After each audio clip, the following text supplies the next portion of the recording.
जिलाम साहब अमर रहे। आदरणीय बहन कुमारी मायावती जिंदाबाद। आदरणीय बहन कुमारी मायावती जिंदाबाद। बहुजन समाज पार्टी जिंदाबाद।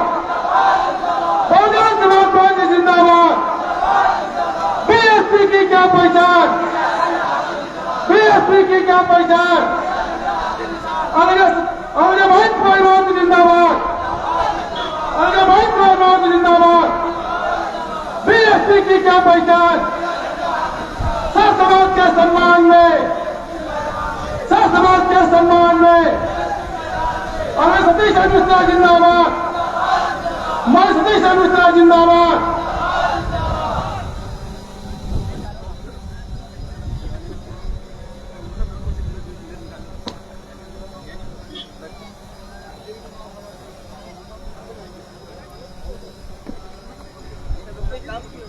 भैया इसको लाइए।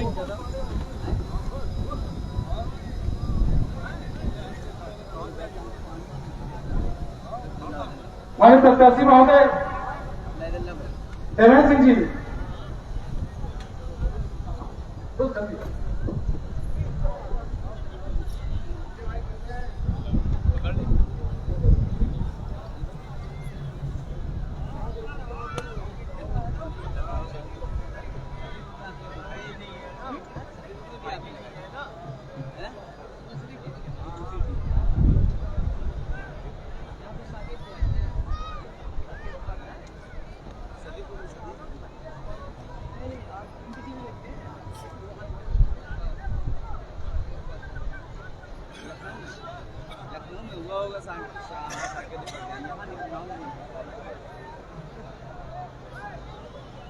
बहुजन समाज पार्टी जिंदाबाद। बहुजन समाज पार्टी जिंदाबाद। बीएसपी की क्या पहचान, बीएसपी की क्या पहचान। बाबा साहब अमर रहे। हर पानी बूथ जिताना है, हर पानी बूथ जिताना है, हर पानी बूथ जिताना है। बीएसपी की क्या पहचान। आदरणीय बहन कुमारी मायावती जिंदाबाद। आदरणीय बहन कुमारी मायावती जिंदाबाद। बाबा साहब अमर रहे। बाबा साहब अमर रहे। मानव सिद्धांत राम साहब अमर रहे। मानव सिद्धांत राम साहब अमर रहे। मानव सिद्धांत राम साहब अमर रहे। बहुजन समाज पार्टी जिंदाबाद। बहुजन समाज पार्टी जिंदाबाद। बीएसपी की क्या पहचान। हर पानी बूथ जिताना है, हर पानी बूथ जिताना है। आदरणीय बहन कुमारी मायावती जिंदाबाद। बाबा साहब अमर रहे। बाबा साहब अमर रहे। बीएसपी की क्या पहचान। बीएसपी की क्या पहचान। मोहम्मद सिद्धांत राम साहब अमर रहे। मोहम्मद सिद्धांत राम साहब अमर रहे। बाबा साहब अमर रहे। बाबा साहब अमर रहे। आदरणीय बहन कुमारी मायावती जिंदाबाद। आदरणीय बहन कुमारी मायावती जिंदाबाद। सर समाज के सम्मान में, सर समाज के सम्मान में हर पानी बूथ जिताना है, हर पानी बूथ जिताना है। आदरणीय बहन कुमारी मायावती जिंदाबाद। बाबा साहब अमर रहे। बाबा साहब अमर रहे। मानव सिद्धांत राम साहब अमर रहे। मानव सिद्धांत राम साहब अमर रहे। बीएसपी की क्या पहचान। बीएसपी की क्या पहचान। बीएसपी की क्या पहचान। सर समाज के सम्मान में, सर समाज के सम्मान में, सर समाज के सम्मान में बहुजन समाज पार्टी जिंदाबाद। बहुजन समाज पार्टी जिंदाबाद। बीएसपी की क्या पहचान। बीएसपी की क्या पहचान। बीएसपी की क्या पहचान। बाबा साहब अमर रहे। मानव सिद्धांत राम साहब अमर रहे।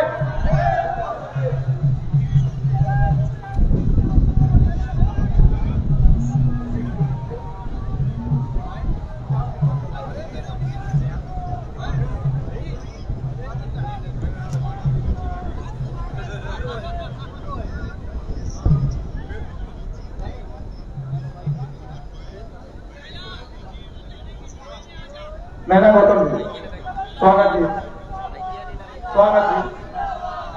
माननीय राष्ट्रीय महासचिव सम्मान में स्वागत। हमारे बीच में आज के इस कार्यक्रम के मुख्य अतिथि मंच पर विराजमान है।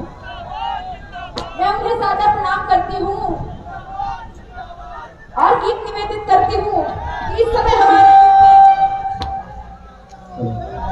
समय हमारे यूपी की क्या आवाज है, सुनिएगा। बोल रहा यूपीएम की, बोल रहा यूपीएम की, परिणाम बदलने वाला है। बोल रहा यूपीएम की, परिणाम बदलने वाला है। और जो लोग सुधार बदलना चाहते हैं तो दोनों हाथ उठाकर तालियों के साथ से बोलेंगे, बटन दबा दो हाथी का बदलने वाला है।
विधानसभा के प्रत्याशी माननीय देवेंद्र जी से कि वो मुख्य अतिथि महोदय का फूल माला देकर के भेंट करेंगे और स्मृति चिन्ह देकर के स्वागत करेंगे।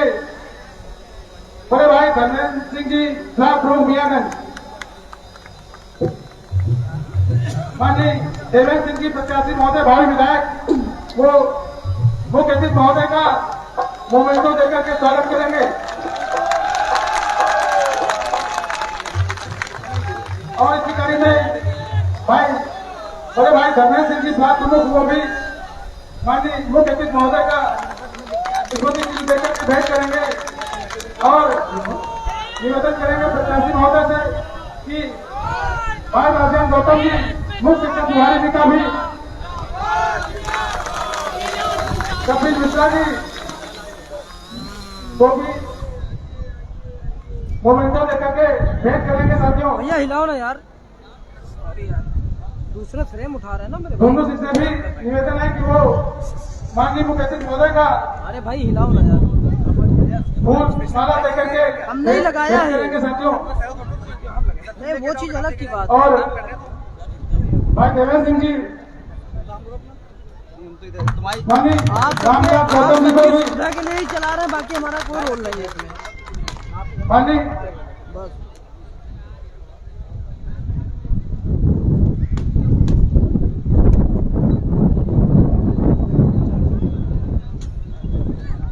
माननीय प्रत्याशी महोदय राजेंद्र कुमार गौतम जी मुख्य सचिव बुहारी का भी स्वागत करेंगे।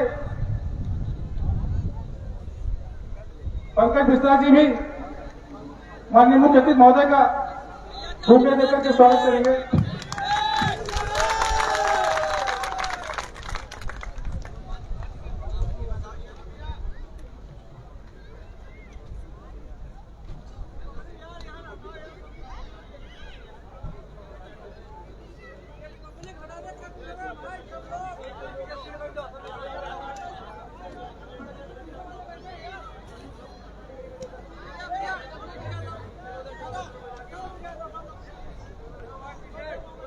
इस स्वागत की कड़ी को यहाँ पर रोकते हुए हम निवेदन करेंगे हमारे बीच युवा नेता माननीय श्री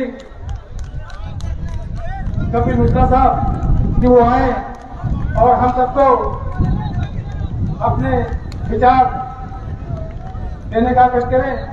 भाई कपिल मिश्रा जी। बहुजन समाज पार्टी जिंदाबाद, बहुजन समाज पार्टी जिंदाबाद। सब समाज के सम्मान में, सब समाज के सम्मान में बहन जी संघर्ष करो, बहन जी आप संघर्ष करो। बीएसपी की क्या पहचान। यहाँ मंच पे उपस्थित सभी गणमान्य जनों को और खास तौर से जो दूर दूर से आप सब लोग हमारे आदरणीय कन्या जी के विचार सुनने और समझने आए, आप सभी को मेरा दिल से सादर प्रणाम। साथियों, हमें आदरणीय बहन जी के कार्यकाल के वक्त को याद करने की जरूरत है। उस समय सभी लोग कितने सुरक्षित थे, खास तौर से इस प्रदेश की महिलाएं। आदरणीय बहन जी से अच्छा महिलाओं का दुख दर्द और कोई नहीं समझ सकता है। आदरणीय बहन जी का कार्यकाल खत्म हो गई, यहाँ गुंडाराज शुरू हो चुका है, जिसमें सबसे ज्यादा उत्पीड़न इस प्रदेश की महिलाओं के साथ हो रहा है। साथियों, पिछले 10 साल से इस सरकार ने और इसकी पिछली सरकार ने इस प्रदेश के लोगों के साथ सिर्फ और सिर्फ धोखा देने का काम किया है। चाहे इस सरकार ने तो 2 करोड़ नौकरियां देने का वादा किया था, लेकिन उसके बदले 2 करोड़ नौकरियां छीनने का काम किया है। ये सरकार आरक्षण के नाम पे भी सिर्फ और सिर्फ धोखा देने का काम कर रही है। चाहे रेलवेज हो या और जितनी भी सरकारी यूनिट्स हो, एक एक करके ये प्राइवेट कंपनियों के हाथों में बेचने का काम कर रही है। और ये आप सब लोग अच्छे से जानते हैं कि प्राइवेट ऑर्गेनाइजेशन में, प्राइवेट कंपनियों में कोई आरक्षण नहीं चलता है। तो किस बात की सरकारी नौकरी और किस बात का सुरक्षित भविष्य हमारे प्रदेश के युवाओं का। साथियों, अब वक्त आ गया है इनके असली चेहरे को पहचानने का। वहीं उसी जगह आदरणीय बहन जी ने अपने कार्यकाल के वक्त 23,50,000 युवाओं को नौकरियां दी थी। लगभग 1 लाख से अधिक सफाई कर्मचारियों को भर्तियां दी थी और 2 लाख से ज्यादा हमारे अध्यापकों को नौकरियां दी गई थी, ताकि हमारे युवाओं का भविष्य सुरक्षित रहे और अच्छे हाथों में रहे। युवाओं के सुरक्षित भविष्य के लिए अनेकों degree college, engineering college, medical college, कई यूनिवर्सिटी खुलवाई गई, ताकि हमारे बच्चे पढ़ लिख के अपना भविष्य सुरक्षित कर सकें। ना कि इनकी तरह जो हमारे कॉलेज के बच्चों का और स्कूल जाते बच्चों का वोट खरीदने की कोशिश करते हैं। कैसे? अभी से करीब 2 महीने पहले की बात है, मैंने सुना था कि इस सरकार ने स्कूल जाते बच्चों का और कॉलेज जाते बच्चों को इन्होंने 5 से 6 हजार रुपए के कुछ मोबाइल फोन बांटे थे। ये सिर्फ और सिर्फ आपको लुभाने के लिए और आपके वोट खरीदने का इनका प्रयास था। लेकिन ये भूल गए कि इस प्रदेश की जनता और खासतौर से युवा अब बहुत समझदार हो चुका है। साथियों, मैं एक सवाल इस सरकार से पूछना चाहूंगा कि 2 साल पहले ये लोग कहां थे, जब कोरोना काल के चलते हमारे गरीब बच्चे जब स्कूल बंद हो गए थे और मजबूरी के कारण घर से पढ़ाई करना था सबको, तो तब इनको हमारे गरीब बच्चों की और स्कूल जाते बच्चों की याद नहीं आई थी कि तब ये मोबाइल फोन बांटते ताकि हमारे गरीब बच्चे अपने घर से पढ़ाई कर पाते। लेकिन अब जब चुनाव पास आ गया है तो ये सिर्फ और सिर्फ दिखावे के लिए और धोखा देने के लिए आपके बीच ये दिखावा कर रहे हैं। साथियों, बल्कि मैं तो कहता हूँ बीजेपी को अपना फुल फॉर्म ही बदल देना चाहिए। इसको, इस पार्टी को अपना फुल फॉर्म भारतीय झूठा पार्टी रख देना चाहिए, क्योंकि सिर्फ और सिर्फ झूठ के बल पे ये अपनी सरकार चला रहे। और सिर्फ झूठ बोल के लोगों को धोखा देने का काम कर रही है ये सरकार, चाहे वो केंद्र में हो चाहे वो राज्य में हो। साथियों, आजकल सोशल मीडिया का जमाना है, चाहे बड़े से बड़ा शहर हो या छोटे से छोटा शहर, हर कोई सोशल मीडिया के माध्यम से हर किसी से जुड़ा हुआ है और पूरी तरह इसका इस्तेमाल करता है। चाहे फेसबुक हो, इंस्टाग्राम हो, ट्विटर हो या व्हाट्सएप, तो हर किसी के फोन में है। लेकिन इसका सबसे ज्यादा दुरुपयोग कोई करता है तो वो भारतीय जनता पार्टी करती है अपने दुष्प्रचार फैलाने में और दुष्प्रचार करने में। साथियों, वक्त आ गया है कि आप सब लोग भी इसका खुलकर उपयोग करें और इस पार्टी का दुष्प्रचारों का खुलकर विरोध करें इसी के माध्यम से, और इसी के माध्यम से आप सब लोग हमसे जुड़े और आपकी तकलीफें जो ये आप लोग अपनी सरकार तक नहीं पहुंचा पा रहे हैं तो उनको आप हम तक पहुंचा सकते हैं। और इस चीज का मैं वादा करता हूं कि आपकी एक एक तकलीफ, खासतौर से युवाओं की दिक्कतें और तकलीफें, मैं आदरणीय बहन जी तक पहुंचाने का काम करूंगा। और आदरणीय बहन जी ने मुझे यह आश्वासन दिया है कि सबसे पहले सरकार बनते ही युवाओं की दिक्कतें, तकलीफें, उनकी रोजगार की समस्याएं, इनका समाधान करने का पूरा प्रयास किया जाएगा। साथियों, ये सरकार, अब आप सब जानते हैं कि कोई नल खराब हो और उससे पानी टपक रहा हो तो कब तक उसको पोंछ के साफ करने की कोशिश करेंगे। अगर कीचड़ होने से रोकना है तो नल को ही बदलने की जरूरत पड़ती है। उसी तरह अब वक्त आ गया है इस सरकार को बदलने का और हाथी का बटन दबा के आपको आदरणीय बहन जी के हाथ और मजबूत करके इस चुनाव में उनको 5वीं बार इस प्रदेश का मुख्यमंत्री बनाने का, ताकि तभी इस प्रदेश के लोगों की और खास तौर से युवाओं की समस्याओं का समाधान हो सकेगा। साथियों, जिस तरह एक बीमार आदमी जो कपकपा रहा हो उसको हल्का सा कोई झंझोड़ दे तो वो मुंह के बल गिर जाता है, उसी तरह इस बीमार और कपकपाती सरकार को आपको हल्का सा झंझोड़ने की जरूरत है और 10 मार्च को ये सरकार अपने मुंह के बल गिरने वाली है। साथियों, मेरे पास बातें बहुत हैं, लेकिन आप सब लोग दूर दूर से मेरे आदरणीय पिताजी के विचार सुनने और समझने आए, तो मैं आपका ज्यादा वक्त न लेते हुए बस आपसे ये कहना चाहूंगा कि आज आप लोग जो जो बातें और विचार यहाँ सुने और समझे उनको यहाँ छोड़ के नहीं जाना है, उनको घर घर जाके आपको पहुंचाना है और ये सबको बता देना है कि अब किसी से डरने और दबने की जरूरत नहीं है, क्योंकि आदरणीय बहन जी आ रही हैं। साथियों, इन्हीं शब्दों के साथ मैं आप सबसे आज्ञा लेना चाहूंगा और पुनः विरोध करना चाहूंगा या अनुरोध करना चाहूंगा कि इस सरकार का खुल के विरोध करें और अनुरोध ये कि इस चुनाव में आप सब लोग हाथी का बटन दबाकर सबको बता दें कि हाथी चल पड़ा है और अब लखनऊ जाके ही वो 10 मार्च को रुकने वाला है। इन्हीं बातों से मैं आप सबसे आज्ञा लेना चाहता हूँ। जय भीम, जय भारत, जय परशुराम। बहुत बहुत धन्यवाद।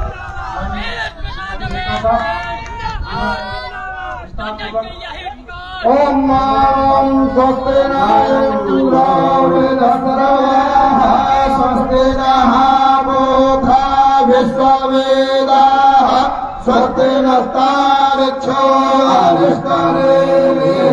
स्वस्ति न बृहस्पतिर्दधातु पयः पृथिव्यां पयोधधिधो पयो दिव्यान्तरिक्षे पयोधाः पयस्वतिः प्रतिशः सन्तो मह्यं विष्णोरराटमसि विष्णोः विष्णो वैष्णवः शिवरसि विष्णो ध्रुवोऽसि वैष्णवमसि विष्णवे त्वम् अग्निर्देवता भागो देवता सूर्यो देवता चन्द्र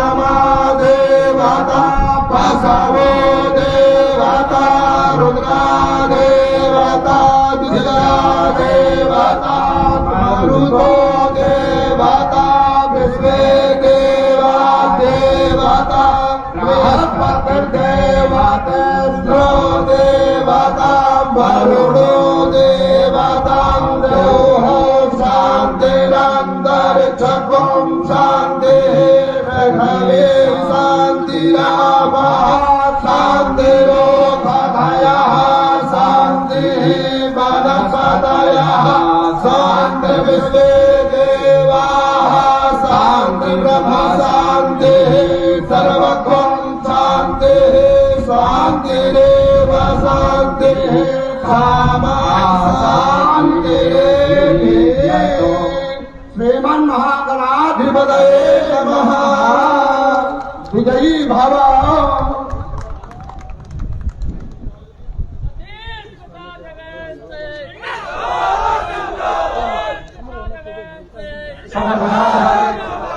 विधायक माननीय देवेंद्र सिंह से अनुरोध करूंगा कि आए और अपने विचार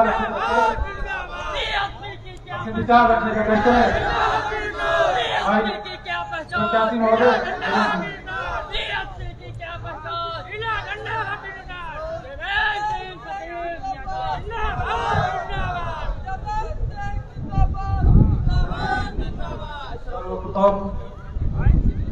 करुणा के सागर अथागर भगवान बुद्ध, संविधान के रचयिता बाबा साहब भीमराव अम्बेडकर, बीएस फोर के संस्थापक माननीय और कांशीराम जी के चरणों में श्रद्धा सुमन अर्पित करते हुए आज की इस जनसभा में मंच का संचालन कर रहे हमारे बहुजन समाज पार्टी के जिला अध्यक्ष भाई मिथिलेश पंकज जी, हमारी इस जनसभा में आए हुए मुख्य अतिथि बहुजन समाज पार्टी के राष्ट्रीय महासचिव, राज्यसभा सांसद, हमारे पिता तुल्य सतीश चंद्र मिश्रा जी, भाई कपिल मिश्रा जी, और मंच पर उपस्थित हमारे राजेंद्र गौतम जी, रामविलास गौतम जी, मिथिलेश गौतम जी, शिवम अवस्थी जी, और हमारे बड़े भाई धर्मेंद्र सिंह जी ब्लॉक प्रमुख, पंकज मिश्रा जी, राम खिलावन गौतम जी, श्याम बिहारी मिश्र जी, हरिशंकर दीक्षित जी, मनीष शुक्ला जी, और हमारे दूसरे मंच पर उपस्थित हमारी विधानसभा के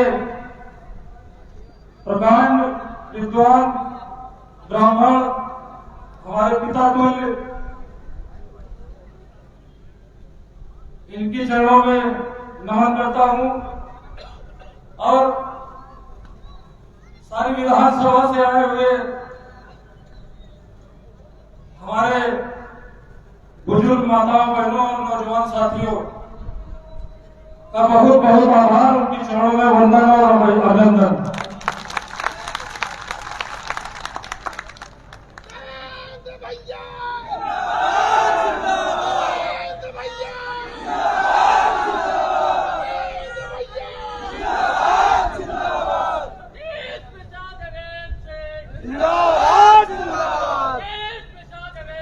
भाइयों, आज हमने देखा कि उन्नाव में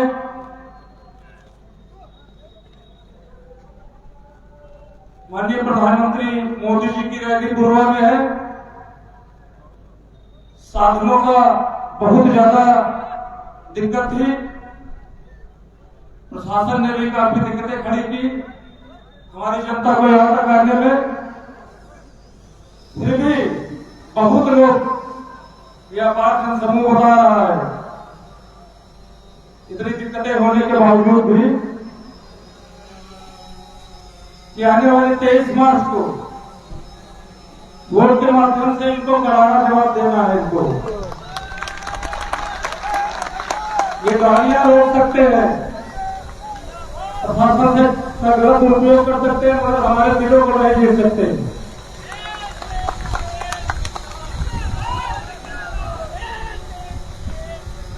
आप लोगों ने देखा होगा ये पिछली सरकार चाहे वो समाजवादी की हो या भारतीय जनता पार्टी की हो, हमारी बहन सुश्री मायावती 4 बार सूबे की मुख्यमंत्री रही, चुस्त प्रशासन, दुरुस्त प्रशासन, सर्वजन हिताय सर्वजन सुखाय, उनका नारा था। आज भी ऐसी सरकार किसी की नहीं आई। ये सरकारें हैं तो जो चल रही है, जो पिछली सरकारें रही और वर्तमान में जो रही है, ना महिलाएं सुरक्षित है, ना ही नौजवानों को रोजगार, ना ही खेतों में किसानों खुशहाली, किसान परेशान, आत्महत्या को मजबूर, आवारा पशुओं से परेशान, दिन भर मेहनत मजदूरी करे, रात में खेत ताकि। इनकी योजनाएं देखिए, 5 किलो राशन देकर 5 क्विंटल खेत करवा रहे हैं आवारा पशुओं से। अब वो जनता नहीं बची हो, इनके घर में नहीं आने वाली कि 5 किलो का झांसा लेके इनके घर में आए। जनता जागरूक हो चुकी है। आने वाली 23 तारीख को वोट के माध्यम से आप लोग इनको करारा जवाब देना है।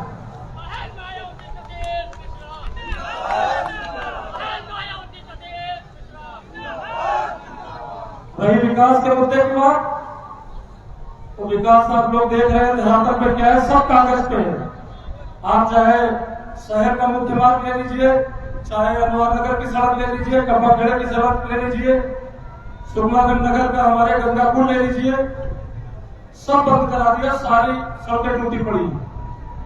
बहन जी की सरकार में एक नया पुल बना था जिससे आज संचालन हो रहा है, जनता आ जा रही है। नया पुल लोगों ने मौजूदा सरकार और विधायक ने बंद करा दिया। नीचे पैदल पुल टूटा है, जहां का रिस्क लेके जनता वहां से निकलती है पैदल पुल से।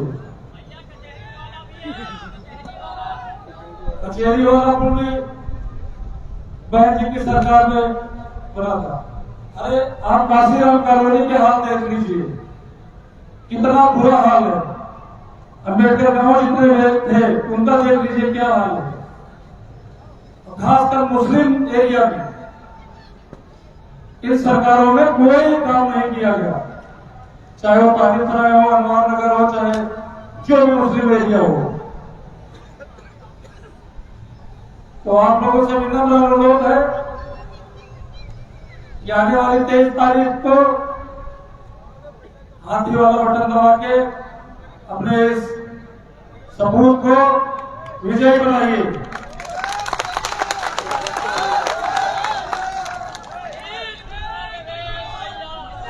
आप नौजवानों को बहुत प्यार मिल रहा है।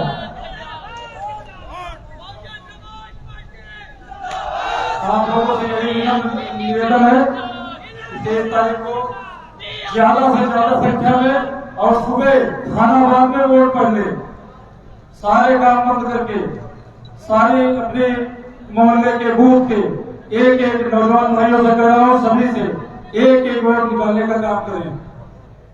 और 23 तारीख को वोट की चोट लेकर इन घमंडी सरकारें हो या जनप्रतिनिधि को मुंह तोड़ जवाब देना है।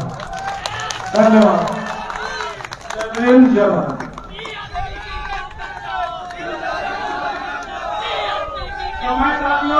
जो मंच के बाद दिल्ली में खड़े हैं, सभी साथियों से निवेदन है, अनुरोध है, हाथ जोड़ के निवेदन, प्लीज नीचे आ जाइए आप लोग। वो बिल्डिंग बहुत मजबूत नहीं है, क्योंकि भारतीय जनता पार्टी की बिल्डिंग है वो बहुत मजबूत नहीं है। नीचे आ जाइए प्लीज आप लोग।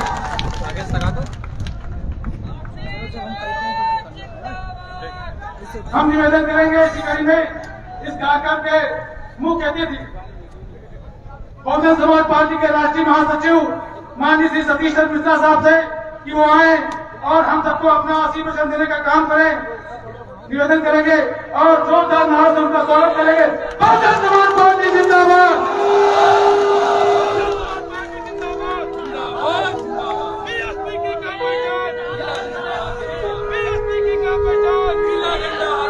बहुजन समाज पार्टी जिंदाबाद। और पानी कूच चढ़ाना है, और पानी कूच चढ़ाना है।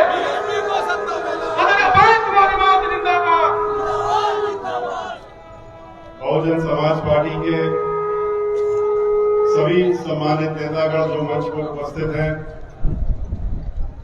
श्री देवेंद्र सिंह जी जो प्रत्याशी हैं और सदर से, उन्नाव से, जिनको की बहन मालती जी ने अपना आशीर्वाद देकर के आपका आशीर्वाद लेने के लिए आपके समक्ष भेजा है।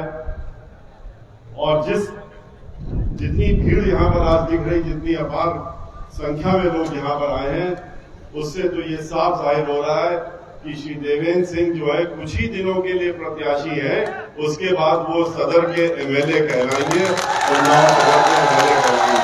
इनको कोई रोक नहीं सकता। इनको इस बात से मायूस नहीं होना चाहिए कि शासन प्रशासन या किसी अन्य तरीके से लोगों को यहां से आने से रोका गया।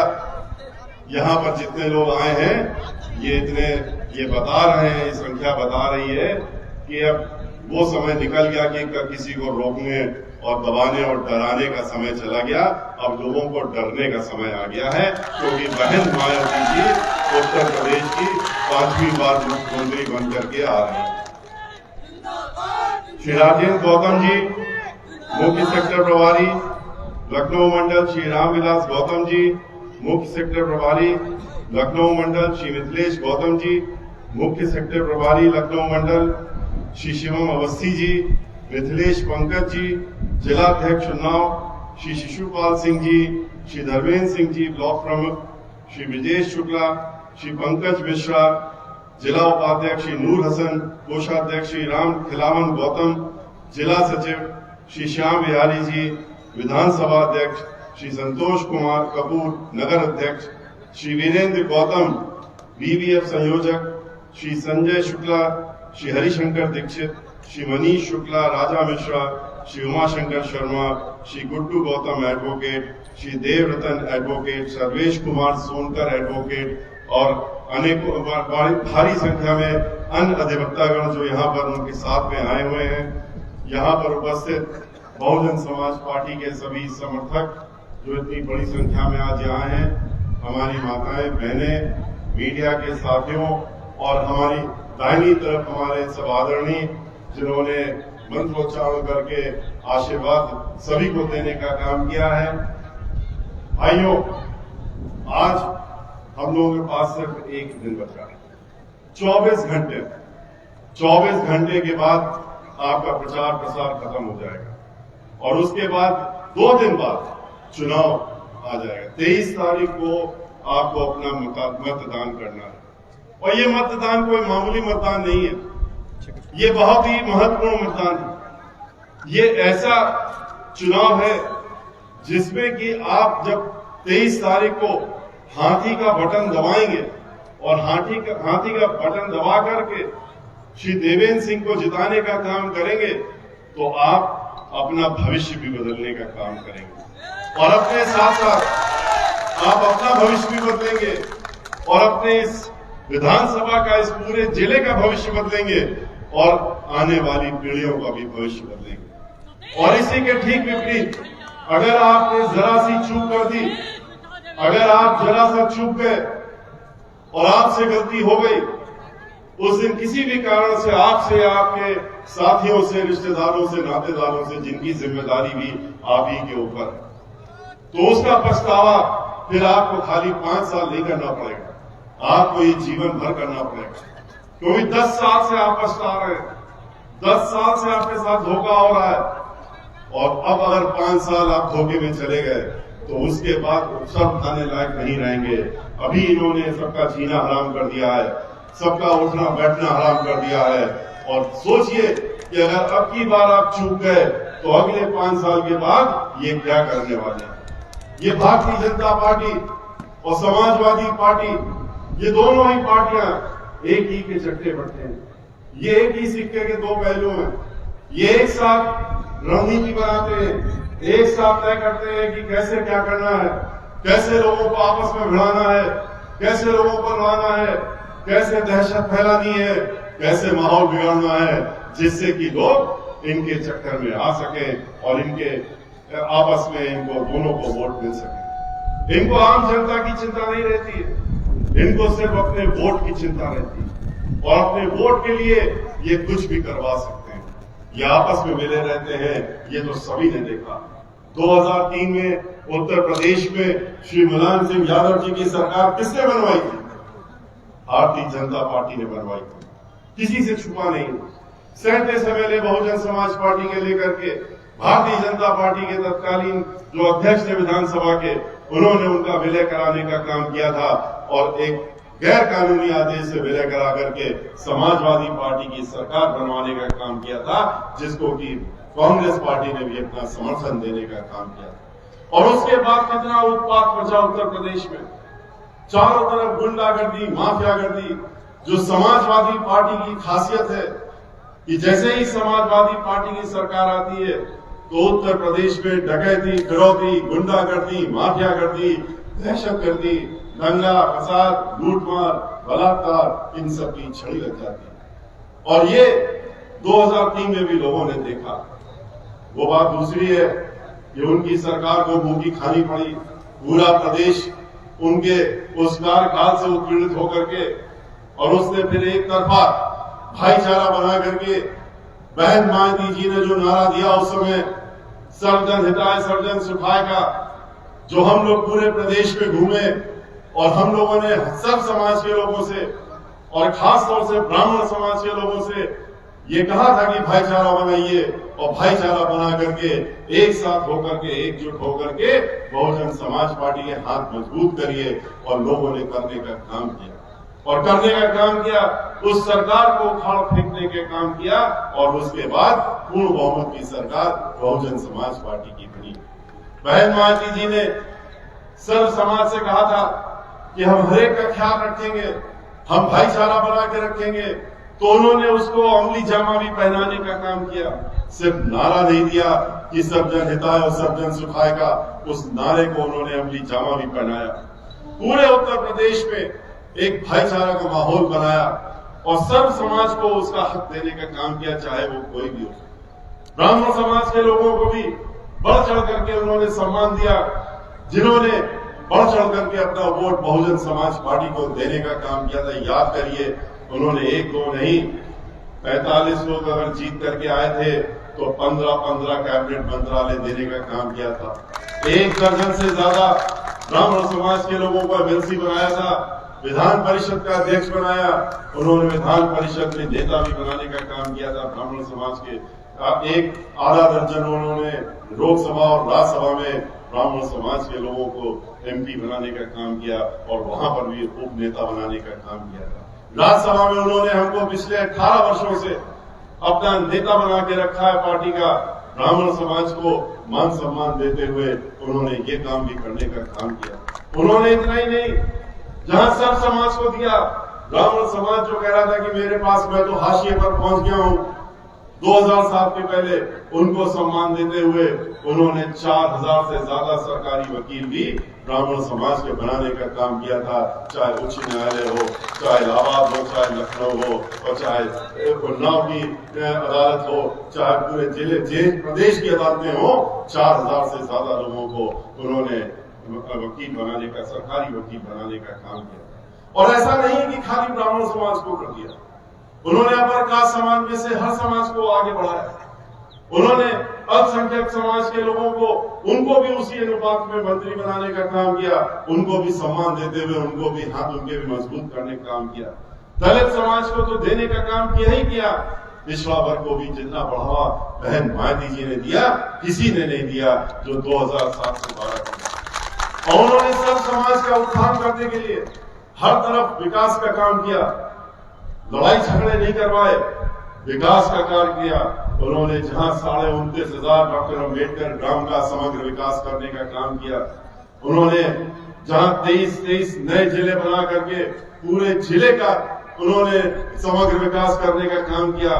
जब एक जिला बनता है तो आप जानते हैं उस जिले में खाली जिला नहीं बनता, जिले का नाम नहीं आता, उसमें सभी चीजें भी बनती हैं, चाहे कचहरी हो, अदालतें हो, चाहे अस्पताल हो, चाहे बिजली घर हो, और चाहे पुलिस लाइन हो, चाहे थाने हो, सब चीजें बनानी पड़ती, तब एक जो है जिला बनता है। आज अगर 75 जिले हैं उत्तर प्रदेश में, तो समझने की जरूरत है उत्तर प्रदेश के लोगों की कि 1/3 जिले बहन मायावती जी की देन है। इस उत्तर प्रदेश के 1/3 जिले बहन मायावती जी की देन है। और जिनका समग्र विकास बहन मायावती जी ने करने का काम किया। 29,500 प्राइमरी स्कूल बहन मायावती जी ने उत्तर प्रदेश में बनाए, 5,500 जूनियर हाई स्कूल बनाए, 1 दर्जन से ज्यादा यूनिवर्सिटी और मेडिकल कॉलेज बनाने का काम किया, अंतरराष्ट्रीय स्तर की यूनिवर्सिटियां बनाया। उन्होंने जहां लखनऊ में अरबी फारसी यूनिवर्सिटी पहली उत्तर प्रदेश की बनाई, नोएडा में अगर इंटरनेशनल यूनिवर्सिटी बनाई, तो लखनऊ में उन्होंने डॉक्टर शकुंतला मिश्रा के नाम से जो विकलांगजन है उनके लिए एक अंतरराष्ट्रीय स्तर की यूनिवर्सिटी बनाई, जो पूरे विश्व में नहीं है, अकेले एक उत्तर प्रदेश में और लखनऊ में बना के बहन मायावती जी ने देने का।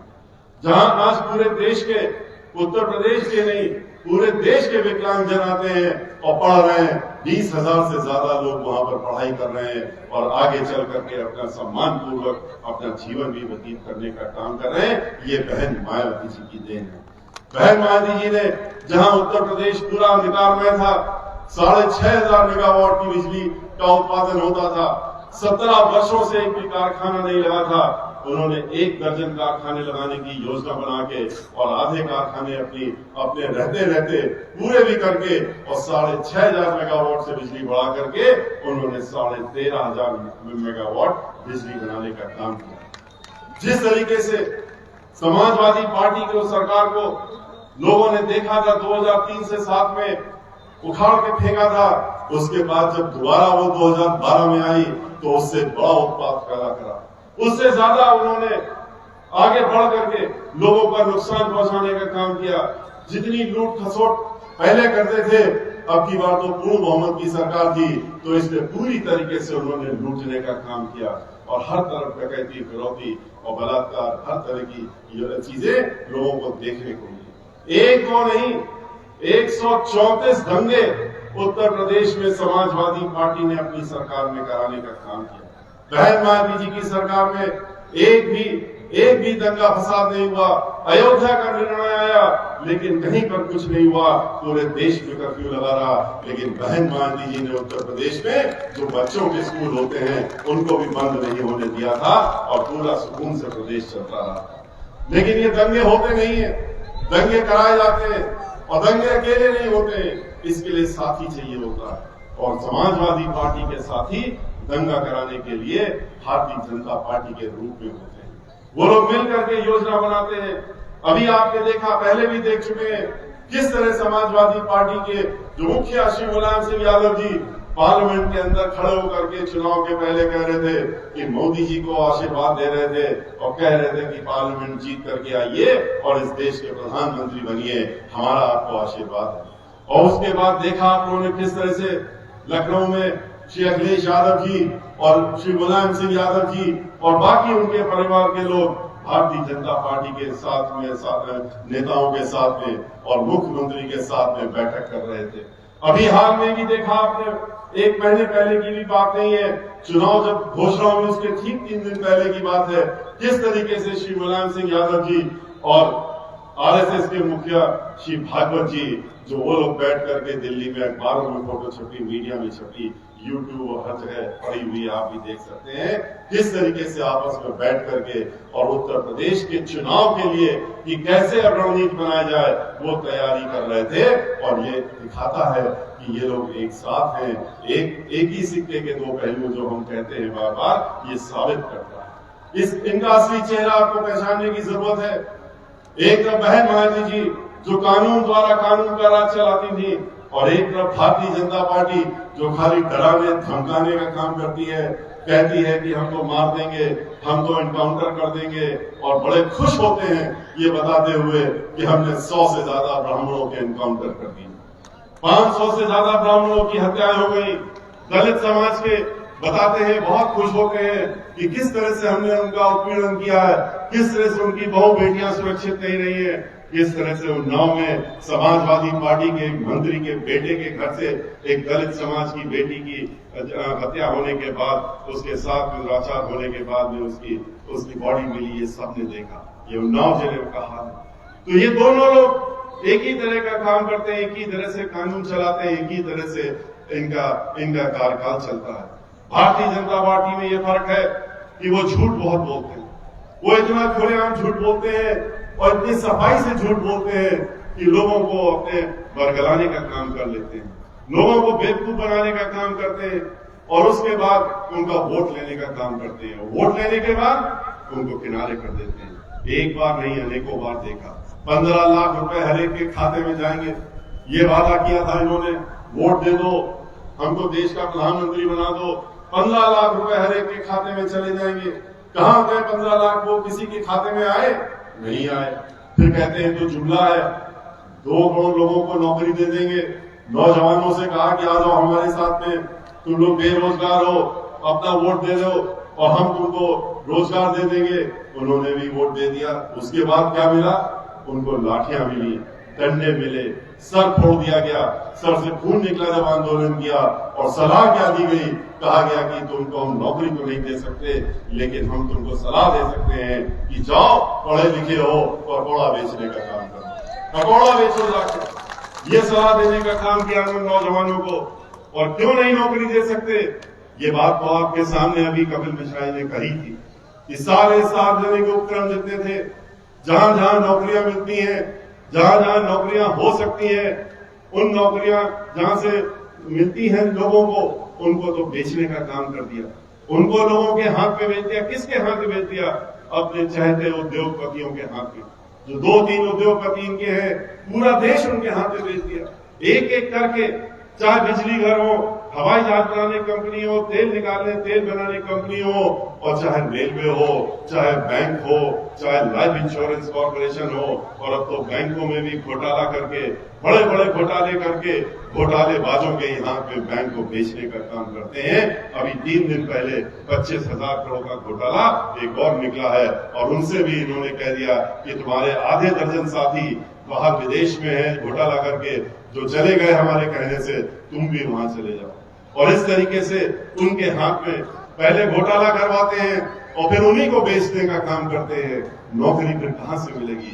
उत्तर प्रदेश में नौकरियां कहां मिलती थी? जल निगम हो, नगर निगम हो, नगर पालिका हो, जल संस्थान हो, PWD हो, इरिगेशन डिपार्टमेंट हो, ब्रिज कॉर्पोरेशन हो, यहीं पर तो लाखों की संख्या में नौकरियां आती थी। सचिवालय में तो नौकरियां बंद कर दी, कहा कि कोई नौकरी नहीं होगी, और उस सब बंद करके छोड़ दिया। और इन जगहों पर ठेके में दे दी, कहा कि ठेकेदार काम करेंगे, कोई नौकरी नहीं मिलेगी, ठेकेदार काम करेंगे, जिसको चाहेगा रखेगा और जिसको चाहेगा बाहर कर देगा। और इसी के तहत इन्होंने आरक्षण भी खत्म कर दिया, धीरे धीरे आरक्षण को समाप्त कर दिया। और आरक्षण समाप्त करते करते जो अपर कास्ट समाज के लोग 50% नौकरी पाते थे, उनको भी सड़कों पे ला के करके खड़ा कर दिया और उनको आत्महत्या करने पे मजबूर कर रहे हैं। जैसे किसानों को धोखा दिया, किसानों से क्या कहा? उनको भी धोखा देने का काम किया। उनसे कहा कि हम तुमको, हमारे साथ में आ जाओ, हम तुम्हारी आमदनी 2 गुना कर देंगे। भोले भाले किसान वो समझे कि ये तो चोंगा पहनते हैं, ये तो गेरुआ वस्त्र पहनते हैं और इनका तो हमें मान लेना चाहिए। वो क्या जानते थे कि बाहर से चेहरे में कुछ और लगा रखा है और अंदर कुछ और है। उन्होंने इनको वोट दे दिया और उसके बाद किसानों को क्या मिला?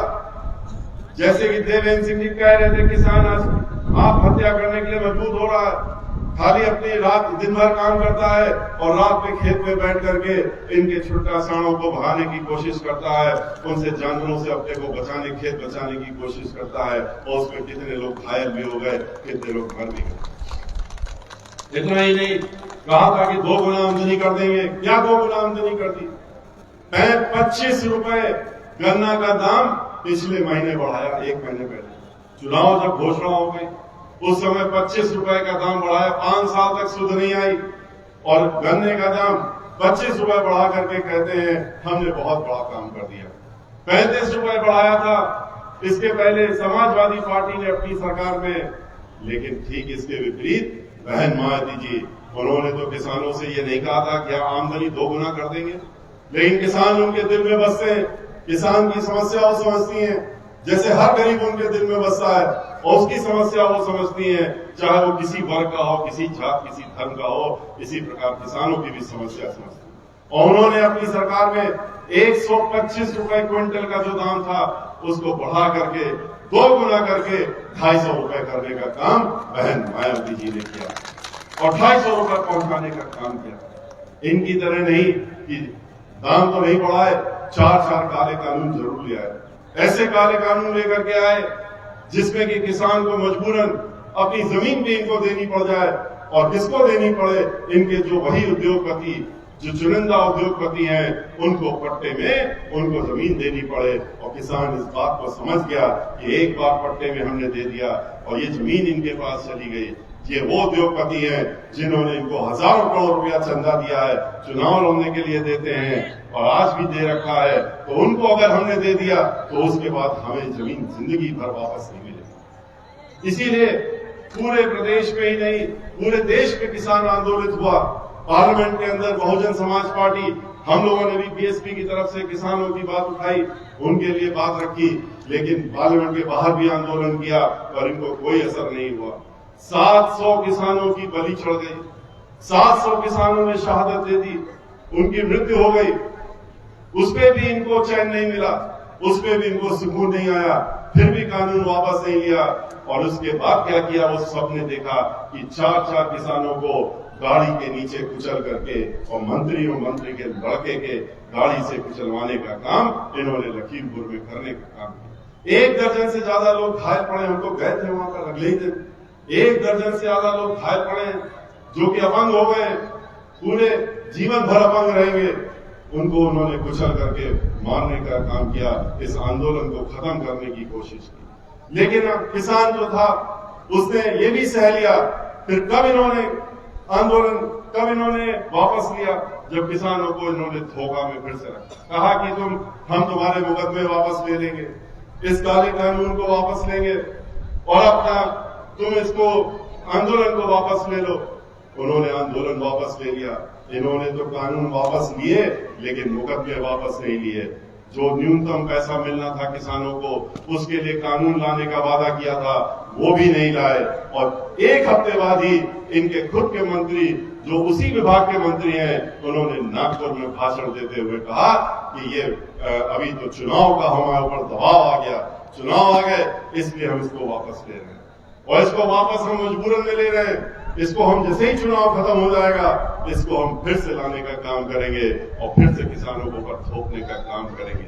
लेकिन बहन मायावती जी ने किसानों से वादा किया है, अपने भाषण में भी कहा उन्होंने, और उन्होंने बार बार इस बात को दोहराया है कि ये जितनी भी कोशिश कर लें, ये काले कानून दोबारा बना लें, लेकिन बहुजन समाज पार्टी की सरकार उत्तर प्रदेश में बनने के बाद हम इसको उत्तर प्रदेश में लागू नहीं होने देंगे और किसानों की जितनी भी समस्याएं हैं उसको हम दूर करने का काम अवश्य करेंगे। बेरोजगारों से बहन मायावती जी ने कहा है कि अब की बार हमारी सरकार बनेगी, हमारी पहली प्राथमिकता अब की बार जो होगी वो यही होगी कि इस प्रदेश से हम बेरोजगारी दूर करें और बेरोजगारी दूर करके अपने युवकों और नौजवान युवकों को यहीं पर नौकरी दें, जैसे कि उन्होंने पहले किया था अपनी सरकार में, जिससे कि उनको बाहर प्रदेशों में पलायन न करना पड़े और वहां जाकर के बेइज्जत न होना पड़े। वो अपने ही प्रदेश में रह करके अपना जीवन व्यापन एक सम्मान पूर्वक कर सके। इस बात के लिए उन्होंने कहा कि हम यहाँ पर उनको नौकरी देने का काम करें। उन्होंने नौकरी देने का काम किया भी था, करके दिखाया था। 23.5 लाख नौकरियां दी थी उन्होंने और आते ही नौकरियां देने का काम किया था। उन्होंने पूरे प्रदेश में रोजगार भी देने का काम किया था। लोग रोजगार के तहत भी लोग अपना जीवन यापन कर पा रहे थे। इन्होंने तो सिर्फ विज्ञापनों में अपना दिखाने का काम किया। 500 करोड़ रुपया विज्ञापनों में खर्चा करके हर महीने 500 करोड़ रुपया खर्चा करती है भारतीय जनता पार्टी के लोगों ने खर्च किया। और 5 साल में हिसाब लगा लीजिए तो 300 करोड़ 500 करोड़ रुपया जो खर्च किए महीने में, तो 20,000 करोड़ रुपया तो इन्होंने विज्ञापनों में कर दिया। अगर यही विज्ञापन की जगह अपना चेहरा दिखाने की जगह अखबारों में, टेलीविजन में, मीडिया में, वो भी डराने के लिए और धमकाने के लिए अपना चेहरा दिखाते हैं, उसकी जगह अगर यही रुपया इन्होंने गरीबों के लिए लगा दिया होता, स्कूलों में लगा दिया होता, अस्पतालों में लगा दिया होता, दवाई में लगा दिया होता, ऑक्सीजन में लगा दिया होता, नर्सों और डॉक्टर के लिए लगा दिया होता, तो हमारे कोरोना के दौरान जो लाखों की संख्या में लोग मर गए, उनको शायद उनकी मौत नहीं होती और आज वो आपके बीच में जीवित होते और हम सबके साथ में होते। जिस तरह से हम लोगों ने देखा है कि लोग सड़कों में चलते हुए अपने छोटे छोटे बच्चों को कंधे में लाकर सूटकेस में बैठा करके महिलाएं ले करके घसीट करके ला रही थी। पर इनको नहीं समझ में आया कि हम थोड़ा पैसा लगा करके वहां कैंप लगा दें, वहां उनके खाने की व्यवस्था कर दें, वहां उनके रुकने की व्यवस्था कर दें, पानी की व्यवस्था कर दें, दवाई की व्यवस्था कर दें और उनके लिए बस लगाने का काम कर दें, जिससे कि वो अपने घर जा सके। इनको ये समझ में नहीं आया। वो पैसा उसमें तो नहीं लगाया, अपने विज्ञापनों में लगाया। या अभी जब चुनाव की घोषणा हो रही थी, उसके पहले ताबड़तोड़ जो पूरे 2 महीने 3 महीने पूरे प्रदेश में मुख्यमंत्री जी और बड़े बड़े केंद्रीय मंत्रियों की एक के बाद एक सभाएं होती रही, जिसमें पत्थर लगते रहे और पत्थर लगा करके योजनाओं की घोषणाएं होती रही, लोगों को फिर से बेवकूफ बनाने के लिए। वहां पर आपने देखा कि लाखों लाख नहीं, करोड़ों रुपया खर्च करके अपनी सरकारी बसें लगा करके, बसों में पैसा लगा करके, लोगों को पैसा दे करके वहां बुला करके इन्होंने उसमें तो पैसा खर्च कर दिया, लेकिन इन गरीबों के ऊपर नहीं किया, उन लोगों के ऊपर नहीं किया जो सड़कों में अपनी जान दे रहे थे, जिनके मरने के बाद इतनी मौतें हुई कि लोगों को जलाने की लकड़ी भी नहीं मिली, दफनाने की जगह नहीं मिली, लोगों को बहाना पड़ा, गंगा नदी में बहाना पड़ा, किसी ने बालू में दबाने का काम किया, जहां जानवरों ने भी नोच खसोट किया, वो भी सबने देखा। वो दृश्य हम लोगों ने सब देखे जो इन्होंने करने का काम किया। इन्होंने महिलाओं से वादा किया था, महिलाओं से कहा था कि हम तुमको सुरक्षा देंगे और सुरक्षा के साथ साथ में हम तुम्हारी रसोई का खर्च भी कम कर देंगे। जैसे सबको धोखा दिया, महिलाओं को भी धोखा दिया। क्या सुरक्षा की इन्होंने? कौन सी सुरक्षित है आज महिलाएं? उन्नाव तो उसका खास तौर से उन्नाव हो और हाथरस हो, उसका नाम तो पूरे विश्व में लिया जाता है। किस तरह से महिलाओं की असुरक्षित है यहाँ पर, किस तरह से उनके साथ में दुराचार हुआ एक के बाद एक, और इन्होंने उनको बचाने का काम किया। किस तरह से हाथरस में एक लड़की की मृत्यु हो जाती है, उसके साथ बलात्कार होता है दलित समाज की, और उसके बाद उसका मृत्यु शरीर भी उनके घर वालों को नहीं दिया जाता है। रोती नहीं, चीखती नहीं, चिल्लाती नहीं उनकी मां, लेकिन नहीं दिया क्योंकि उनको उनकी पार्टी से जुड़े हुए लोग थे, उनको उन्हें बचाना था, मुख्यमंत्री को उन्हें बचाना था। इसलिए वो खुद बैठ करके टेलीविजन में सारा मंजर देख रहे थे, और डिस्ट्रिक्ट मजिस्ट्रेट जिसका काम कुछ और होता है, उसको वहां पर खड़ा करा दिया 2-2 दिन तक, और 24 घंटे खड़ा करा के रखा। कहा कि हम यहाँ पर देख रहे हैं कंप्यूटर से, और तुम्हें आदेश दे रहे हैं कि तुम जो किसी भी हालत में इस लड़की के मृत्यु शरीर को उनके घर वालों को नहीं दोगे। और इसको अंत में क्या हुआ, रात के 2:30 बजे वो घृणित कार्य भी हम लोगों ने देखा, जबकि रात के 2:30 बजे ले जा करके और खेतों में उस दलित लड़की की उनके मृत्यु शरीर को मिट्टी का तेल डाल करके कांस्टेबल से जलवाने का काम इस सरकार ने किया। ये सब कुछ कर सकती है। ये वो सरकार है जिसने उसी हाथरस जिले में रेणु शर्मा नाम की जो ब्राह्मण समाज की लड़की थी, वो महिला राजनीतिक थी, उससे समाजवादी पार्टी और भारतीय जनता पार्टी दोनों के लोग दुखी थे। उसके ऊपर फर्जी मुकदमे दायर कर दिए, उसके घर वालों के ऊपर भी कर दिए, सबको जेल भिजवा दिया, उसको भी जेल भिजवा दिया और जेल में डाल के रखा। जब उसकी बेल हो गई, जेल से वो छूट गई, छूटना था, उसको बेल मिल गई, तो भी उसको जेल से बाहर नहीं आने दिया। और कब आने दिया? 15 दिन के बाद, जब उसकी जेल के अंदर मृत्यु हो गई, उसका मृत्यु शरीर ही जेल से बाहर आया, वो जिंदा नहीं है। इसी प्रकार से खुशी दुबे, वो भी ब्राह्मण समाज की लड़की, 16.5 साल की लड़की, आपके पड़ोस के जिले में, उसकी शादी होती है, दूसरे घर में जाती है, ये 24 घंटे एक दिन पहले उसकी शादी होती है, उसके हाथों में तो मेहंदी भी नहीं छूटी थी। उसका क्या दोष था? अभी तक कोई नहीं बता पाया कि उसका क्या दोष था। 20 महीने से जेल में उसके पति को मार दिया, घर वालों को मार दिया, और उसको भी उठा ले गए और जेल में बंद कर दिया। उसको आज तक जेल में बंद रखे हुए 20 महीने हो गए, और उसको फर्जी कागजात तैयार करके जेल से बाहर नहीं आने दे रहे। उसके साथ में जिस घर में काम करने वाली महिला थी, जिसकी 6 साल की बच्ची थी और 3 साल का लड़का था, वो बच्चों समेत उसको भी उठा ले गए और उसको भी जेल के अंदर आज तक बंद करके रखा। और ठीक उसी के विपरीत, जिसने किसानों को कुचल के मारा और जिसके बारे में खुल करके तस्वीर आ गई कि कुचल के मारा, वो भी सर्वोच्च न्यायालय की देन है कि उन्होंने अपनी कमेटी बनाई और उससे इंक्वायरी कराई, जिससे खुल करके आ गया कि उसमें उसी ने मरवाने का काम किया।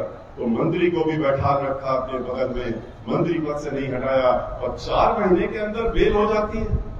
4 महीने में बेल हो गई, उसको बाहर कर दिया।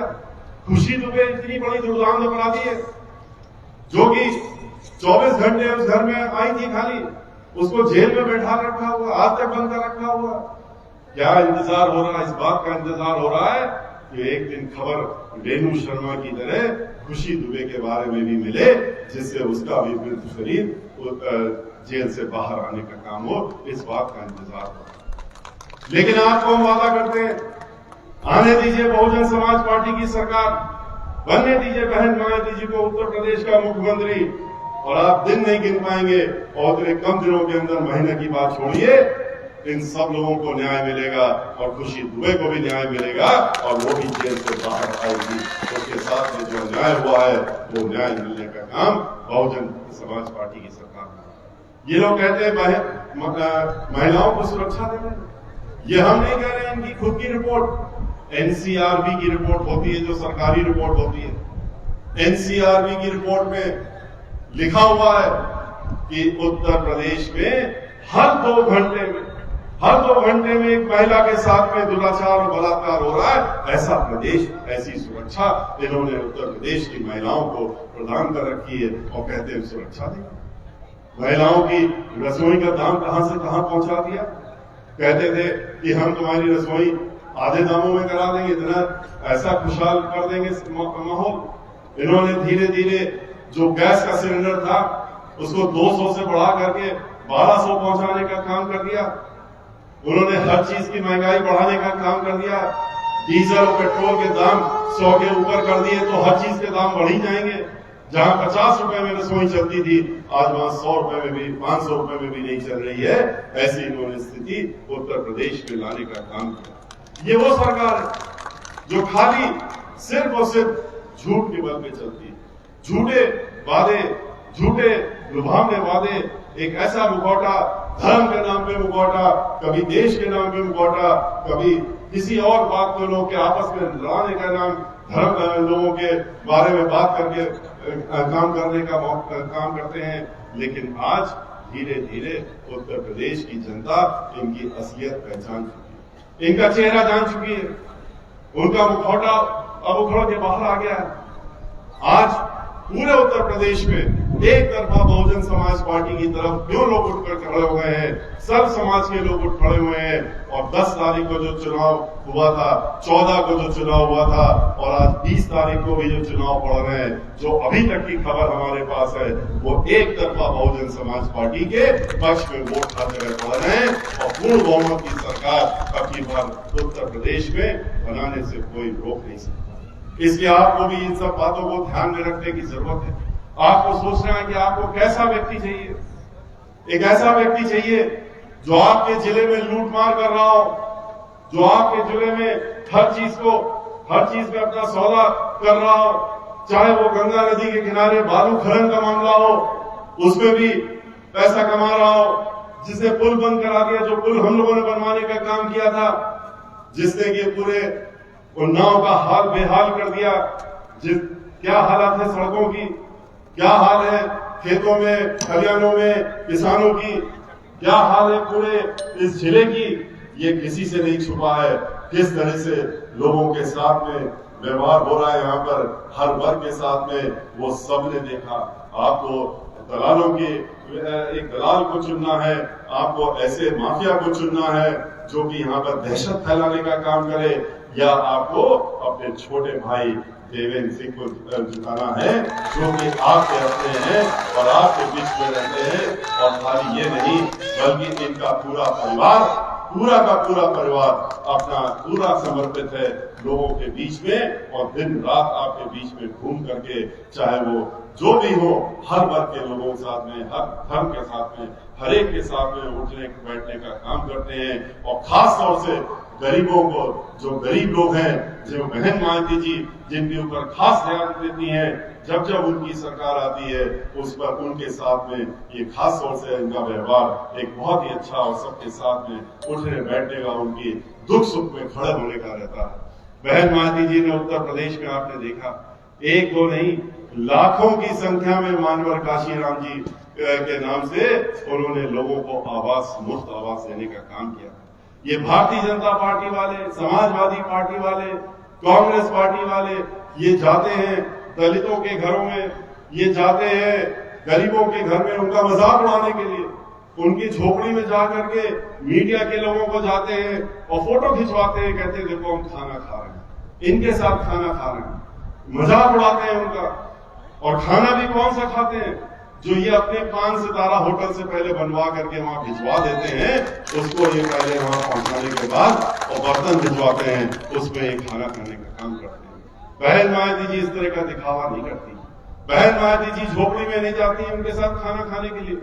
बहन मायावती जी तो दूसरा काम करती हैं, वो कहती हैं कि हम वहां जाकर के इनके साथ में बैठ के खाना नहीं खा रहे, लेकिन हम जो झोपड़ी में गरीब लोग रह रहे हैं उनको झोपड़ियों से निकाल करके उनको पक्के मकान 2-2 कमरे के दे करके उनको हम वहां बैठाने का काम कर रहे हैं, जिससे कि वो अपना जीवन अपना सुख में व्यतीत कर। इसके पहले उन्होंने 5-5 एकड़ के पट्टे का बांट करके दिए थे, जिनके पास कोई जमीन नहीं थी, जो सरकारी जमीनें थी, जो खाली पड़ी जमीनें थी, उनको निकाल करके ऐतिहासिक काम करते हुए सबको उन्होंने जमीनों का मालिक बनाया था, जिनके पास कोई जमीन नहीं थी।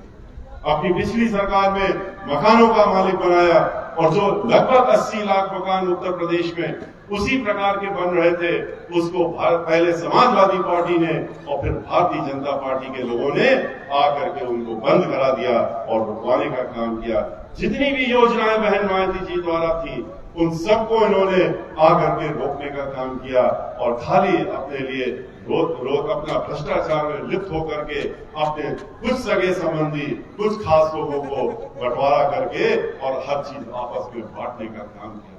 बहन मायावती जी ने पूरे प्रदेश में जितने भी आस्था के स्थान थे वहां भगवान के नाम पे वोट नहीं मांगा, लेकिन उन आस्था के स्थानों को उन्होंने ठीक करने का काम किया, वहां पर विकास करने का काम किया।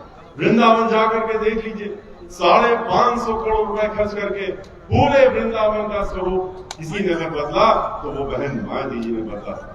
वहां पर उन्होंने खाली परिक्रमा की रोड ही नहीं बनाई, पूरी सीवर लाइन डलवाई, वाटर लाइन डलवाई, बिजली घर दिया, विधवा आश्रम दिया, उन्होंने बस अड्डा दिया, उन्होंने मेला दिया, जो कि वर्षों से मांग थी। उन्होंने इस तरह के सारे काम किए जो वृंदावन वासी चाहते थे, उस तरीके से नहीं जैसे कि यहाँ गंगा किनारे मेला लगता था और जिसको मेले में सैकड़ों लाखों संख्या में लोग आते थे।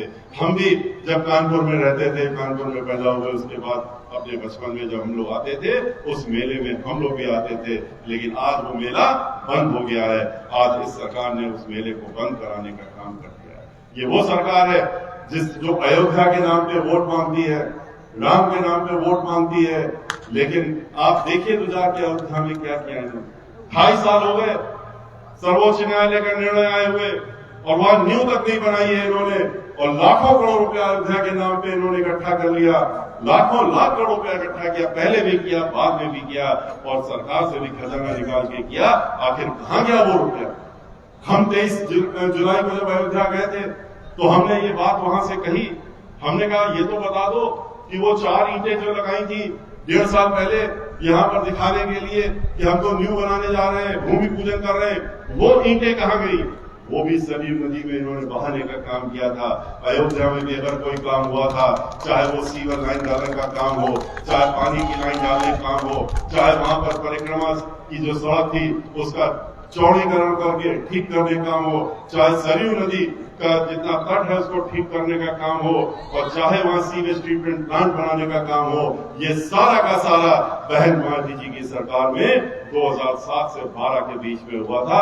उसके बाद अयोध्या में कोई काम नहीं हुआ। वो बात दूसरी की जिस दिन हम गए थे उसके बाद अगले ही दिन मुख्यमंत्री जी वहां 4 मजदूरों को लेकर के पहुंच गए और बोले फड़वा लो और फड़वा से कहीं खोदना शुरू कर दो और दिखाओ मीडिया वालों से फोटो खिंचवा करके कि हम न्यू बना रहे हैं।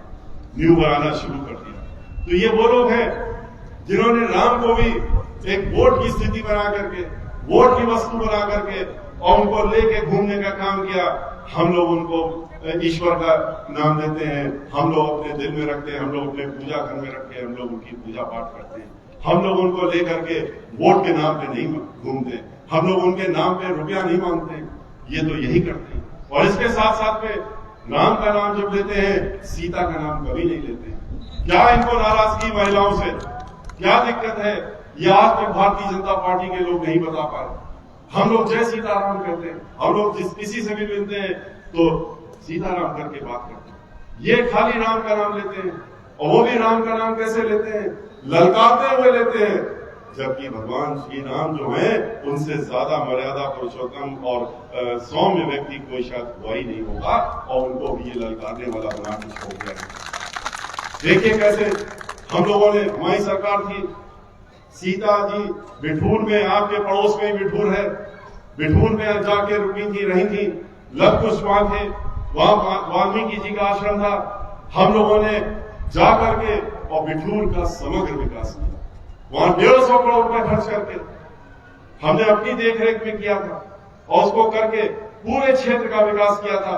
चाहे वो सीता रसोई, चाहे वाल्मीकि आश्रम हो, वाल्मीकि मंदिर हो, और चाहे लव कुश जी की जगह हो, उन सबको बनाने का काम किया। लेकिन कभी आपने हम लोगों से नहीं सुना होगा कि हम लोग इन सब बातों को बता करके और हम लोगों ने कभी वोट मांगा।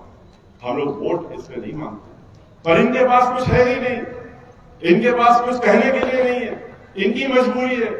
ये क्या कहेंगे किसी से वोट मांगने के लिए? कुछ तो बताना पड़ेगा, कुछ तो कहना पड़ेगा। किसानों से क्या कहेंगे, तुम्हारी जान ले ली। महिलाओं से क्या कहेंगे, हर 2 घंटे में बलात्कार करवा रहे हैं। ब्राह्मणों से क्या कहेंगे कि 100 लोगों को हमने एनकाउंटर करके ऊपर भेज दिया, 500 लोगों की हत्याएं हो गई। पिछड़ा वर्ग से क्या कहेंगे कि तुमको हमने और पिछड़ा बना दिया, हमने तुमको किसी लायक नहीं छोड़ा। दलितों को तो ये आपको हमने किससे बताई दिए किस तरह से करते हैं। बेरोजगार, रोजगार लोगों जो घूम रहे हैं, पढ़े लिखे नौजवान, उनसे क्या कहेंगे कि तुम पकौड़ा बेचो और तुम और आओ हमारे साथ में। तो इनके पास कौन कहने के लिए कुछ नहीं है, आपसे वोट मांगने के लिए कोई नहीं है, कुछ नहीं है। विकास के नाम पे कुछ बताने को नहीं है।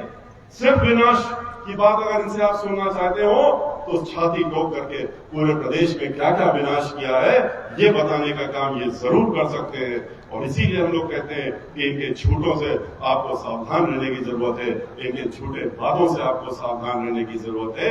और जो ये 24 घंटे 48 घंटे आपके पास बचे हैं, इन 48 घंटों का भरपूर उपयोग करिए अपने लिए, अपने लिए नहीं, अपने साथियों के लिए भी, अपने घर वालों के लिए भी। जैसा मैंने शुरू में ही कहा, ये मत सोचिए कि देवेंद्र सिंह जी जो है वो यहाँ के हमारे आपके प्रत्याशी तो हमारे ये हैं, लेकिन कहने के लिए, क्योंकि इनको बहन माती जी ने आशीर्वाद देकर के आपकी बात को विधानसभा में पहुंचाने के लिए कहा। लेकिन सही माने में अगर प्रत्याशी कोई है तो सही माने में प्रत्याशी आप सब लोग जो यहाँ बैठे हैं, आप लोग हमारे प्रत्याशी हैं और बहुजन समाज पार्टी के प्रत्याशी हैं। और इसलिए मैं आपसे कहना चाहूंगा कि ये तो आपका मुख बन करके आपकी बात रखने के लिए वहां पर जाएंगे। और आप अगर प्रत्याशी हैं तो अपने आप को जब आप प्रत्याशी मान लेंगे तो मैं दावे के साथ कह सकता हूं, कोई किसी की हिम्मत नहीं है कि आपको चुनाव जीतने से आपको रोक सके। क्योंकि जब आप प्रत्याशी बन जाएंगे तो आपके पास जो 48 घंटे हैं, शायद इन 48 घंटों में आप सोएंगे नहीं, आप 24 घंटे 48 घंटे जागेंगे। और क्यों जागेंगे? क्योंकि आप हिसाब लगाएंगे बैठ करके कि हमारे पास तो सिर्फ 48 घंटे बचे हैं, और इस 48 घंटे में हमको पूरी विधानसभा घूमना है। इस 48 घंटे में ये सारी बातें हमको सबको पहुंचानी है और हमें जीतना है, हमें चुनाव जीत करके और विधानसभा जाना है। तो आप उस तरह से काम करेंगे। और जिस तरह आपने ये सोच लिया तो फिर आप तो विधानसभा पहुंच ही गए। आप इनके माध्यम से आप सभी लोग विधानसभा में पहुंचने का काम करेंगे। इसलिए मैं चाहूंगा कि आने वाली 23 तारीख को आप एक बार फिर से बाहर निकल करके अपने साथियों के साथ में इन बातों को, जैसा कि कपिल मिश्रा कह रहे थे कि यहाँ पर मत छोड़ दीजिएगा, अपने साथ ले जाइए, अपने लोगों के बीच में जाइए, लोगों को सही बातें बताने का काम करिए, लोगों को आगाह भी करिए, लोगों से कहिए कि सावधान भी रहें, क्योंकि उनके पास तरह तरह से लोग आ सकते हैं, उनको डराने के लिए भी आ सकते हैं, धमकाने के लिए आ सकते हैं, उनको लुभावना वादे भी दे करके साथ साथ में कुछ और भी पैसे दे करके कुछ भी कर सकते हैं। इन सब चीजों से आपको उनको सावधान करना है। और डरने दबने का तो समय खत्म हो गया, अब डरने दबने का समय इन लोगों का आ गया है, अब आप लोगों का नहीं है, क्योंकि बहन मायावती जी उत्तर प्रदेश की 5वीं बार मुख्यमंत्री बनी। लेकिन एक बात मैं जानने से पहले आपसे कहना चाहूंगा कि आप लोग का जोश देख करके और जिस तरीके से आज लोगों को रोकने की कोशिश की गई, उसके बावजूद भी इतनी बड़ी संख्या में आज आप लोग यहाँ उपस्थित हैं और आप लोगों ने इन सब बातों को ध्यानपूर्वक सुना है, तो ये तो निश्चित है कि ये चुनाव जीतेंगे, देवेंद्र सिंह चुनाव जीत करके। लेकिन हम ये चाहेंगे कि आप इनको इतने भारी मतों से चुनाव जिताइए कि इनके जो विरोधी लोग हैं उनकी जमानत जब्त करा करके आप इनको विधानसभा में भेजने का काम करिए। और जिस दिन चुनाव है उस दिन आपको एक बात को बहुत ही ध्यानपूर्वक आपको सुनना है और उसको ध्यान में रखना भी है। और वो बात ये है कि जिस दिन वोट पड़ रहा होगा 23 तारीख को, तो आप जब जाएंगे तो वहां 2 मशीनें दिखेंगी आपको। एक मशीन होगी जिसमें कि आप हाथी के निशान को, बटन को दबाने का काम करेंगे। उस बटन को आप जब दबाएंगे तो पूरी तेजी से दबाइएगा और तब तक दबा के रखिएगा जब तक उसके बगल में एक दूसरी मशीन है, छोटी मशीन होगी, उससे एक पर्ची कट के निकलती है। जब तक वो पर्ची कट के निकल न जाए और उसमें आप खुद न देख लें कि उसमें हाथी का निशान दिख रहा है, देवेंद्र सिंह का नाम दिख रहा है, तब तक अपना अंगूठा उस हाथी के निशान से मत हटाइएगा।